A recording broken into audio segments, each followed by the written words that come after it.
In an unexpected change of heart, the father of a former FSB officer poisoned in London in 2006 has backtracked on his accusations that the then Russian President Vladimir Putin was responsible for his son's death.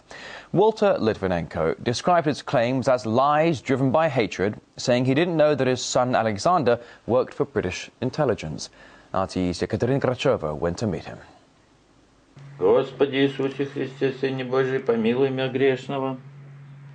This is how we found Walter Litvinenko, praying in his tiny Italian apartment. No electricity, no gas, no hot water. If it wasn't for the help of various people, I would have died from hunger or frozen to death. The last time I took a bath was on Christmas. We expected more, because 6 years ago, after his son, former FSB officer Alexander Litvinenko, was poisoned in London, he was taken care of by some very powerful patrons, like self-exiled tycoon Boris Berezovsky and Ahmed Zakayev, a notorious former Chechen militant, both hiding in the UK. Если ты видишь, Путин, смотри, это мой брат, Ахмед Закаев. Я теперь тоже экстремист, я уже тоже террорист. Жди меня, я приеду в Россию. Убей меня, Путин. When Walter Litvinenko sent a letter asking to be interviewed by Russian television, we expected more of the same. But instead... Vladimir Vladimirovich, if you're watching this program, please forgive me for all the slander that I said and wrote about you, for all the hatred I had for you. If only I had known my son worked for British intelligence, I would not talk about his death. He could have easily been shot as a double agent. Betrayers should be shot. What else can I add to this? The U-turn, Walter says, came when his son's widow, Marina Litvinenko, revealed to the British media that her husband had worked for MI6. Further details followed when a newspaper launched its own investigation. Alexander Litvinenko was receiving a retainer of around £2,000 a month from the British security services at the time he was murdered. It's understood that Sir John Scarlett, now the head of MI6 and once based in Moscow, was involved in recruiting him to the secret intelligence service. At first, Walter Litvinenko, like many others, claimed his son had been poisoned with polonium-210 on Putin's order. The former FSB officer and fierce critic of the Kremlin, Alexander Litvinenko, spent 23 days in a London clinic, slowly dying from a toxic substance possibly consumed through a cup of tea. Even before police in London started questioning suspects, the victim's father was actively accusing the Russian government.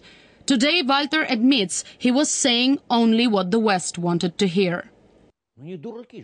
Of course, I realize Russia's FSB are not idiot enough to take polonium to London, sprinkle it over some heads and leave traces everywhere. And their suspect, Andrei Lugovoy, is not a fool either. It was anger and blind hatred speaking inside of me.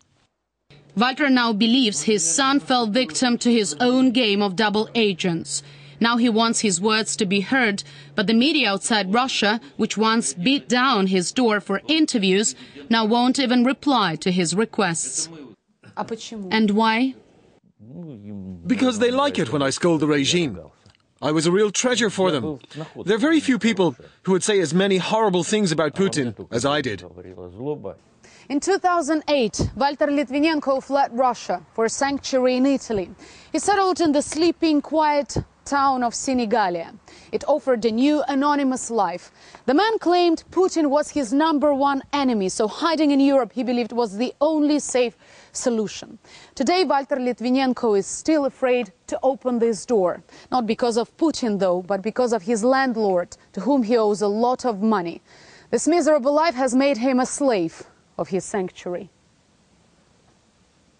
Walter Litvinenko sold everything he had in Russia to come to Italy. He opened a small business several years ago, but it went bankrupt.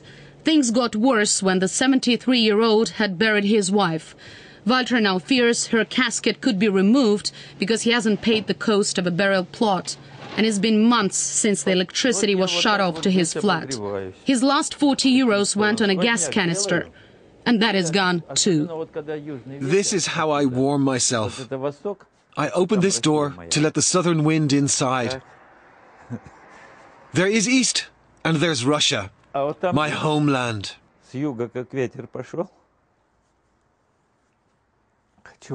I want to go home to Russia.